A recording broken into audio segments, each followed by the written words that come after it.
first of my Dress Histories short videos that I thought I would share with you. I would normally be lecturing in different places this time of year. We're all stuck at home, so I thought, well, I would do them from home instead.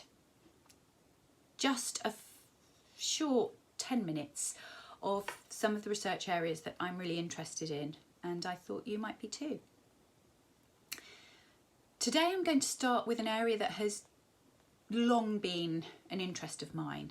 It was one of the first detailed chunks of research that I ever undertook for my MA in the history of textiles and dress, which I completed in the late 90s at the Winchester School of Art in the UK.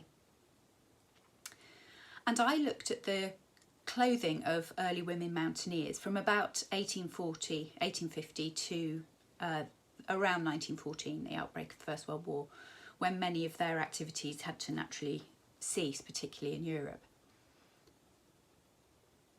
I found it to be the most amazing project, partly because it was very under-researched and the activities of these women mountaineers, as well as what they wore, really hadn't been explored in great detail anywhere. And partly because this was about clashing narratives in a way. This is the photo that first piqued my interest. It was taken in the mid-1880s on the Mer de Glace above Chamonix in France. And it shows a party of tourists crossing the crevasses of the ice. And the captions that invariably accompanied this image said things like, look at these silly people crossing the ice in ill-suited clothing. And I always felt that this was a bit unfair because they were there doing it. They were crossing the crevasse, they were striding out across the ice. It might not be clothing that we would recognise, but nonetheless there they were. And so that's what really started me along a journey of discovery to find other women who had taken part in these kinds of activities in a bid to find out exactly how they did it and what they wore when they did climb these mountains. A book that I initially found really useful, and I don't know how available it still is, but it's called Mountaineering Women. It's edited by David Maisel. It's a collection of writings of early climbers, early women mountaineers. He trawled through all sorts of archives to find their own accounts of their adventures. And although it's not specifically talking about dress, occasionally they mention what they were wearing, and certainly you get an idea of what they were actually doing. So having read about some of these women, I started to look for images, and one of the early ones that I found, and one that was at the upper end of the earliest part of the research, was this one of Lucy Walker. Lucy Walker was born in 1836 in England, daughter of a vicar.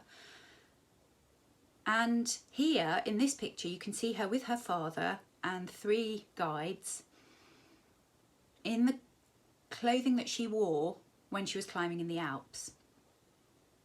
She's wearing a loose cotton blouse, a crinoline skirt that's recognisably fashionable for the period, that's been looped up. You can see the cords at the side that are holding up the outer or the overskirt, and you can see the striped petticoat underneath. She's wearing stout hobnail boots, gloved hands, a veiled hat and an alpenstock. Now it could be argued that this is a studio portrait, and therefore this could be not necessarily what she wore when she was climbing, but other accounts, written accounts, suggest otherwise. On the 22nd of July 1871, Lucy Walker was the first woman to reach the summit of the Matterhorn. The Matterhorn was a notorious mountain. It had claimed many lives over the years that the sport of alpinism had begun to emerge in the early to mid 19th century. Here was this young, petite Englishwoman climbing to the peak of Europe's most notorious mountain. Her great rival was an American climber called Meta Brevoort. You can see her here in another studio portrait of her own climbing attire, which is this is sort of early 1870s. A fairly sturdy costume with her veiled hat and her alpenstock. And again, you could argue that this is posed for a studio, and so we don't know that this is what she actually wore to climb. And it's true that possibly there may have been modifications that these women made when they were up on the hills.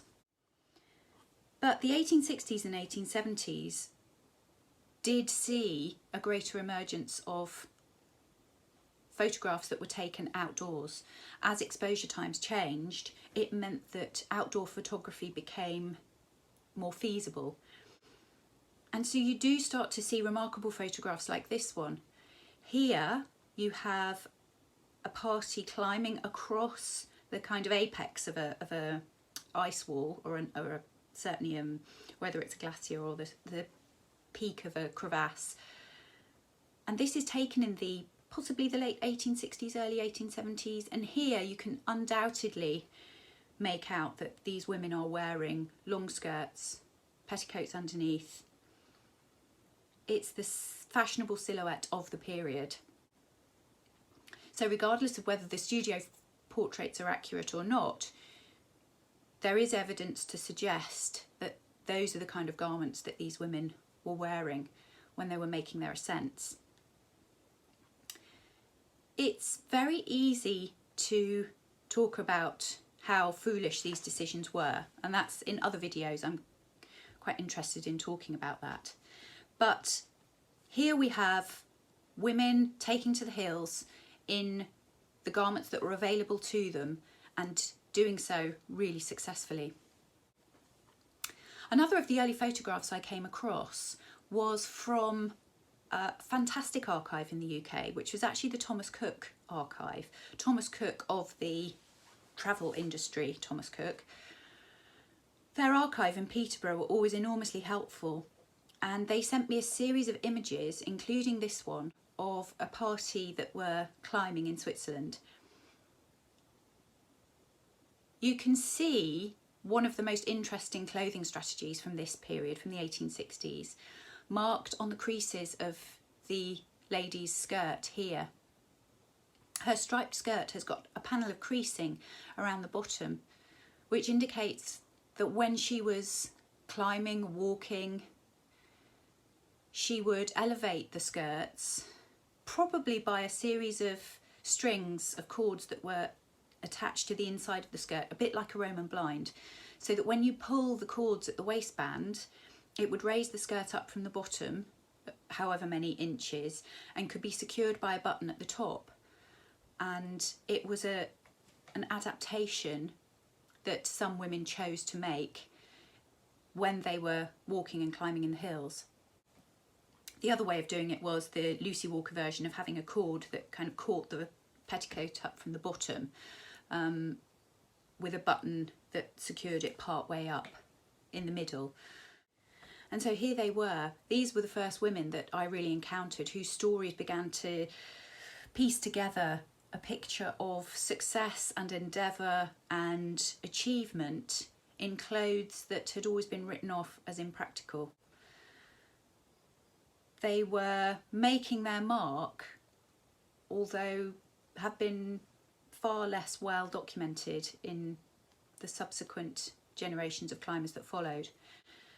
But they were doing it in clothes that were recognisably fashionable, and that's at odds with the way we think about sportswear today, and I think that's what we find so challenging about them doing that in long skirts. But long skirts they did wear. So I hope you've enjoyed my first short snip of women mountaineers. More to follow.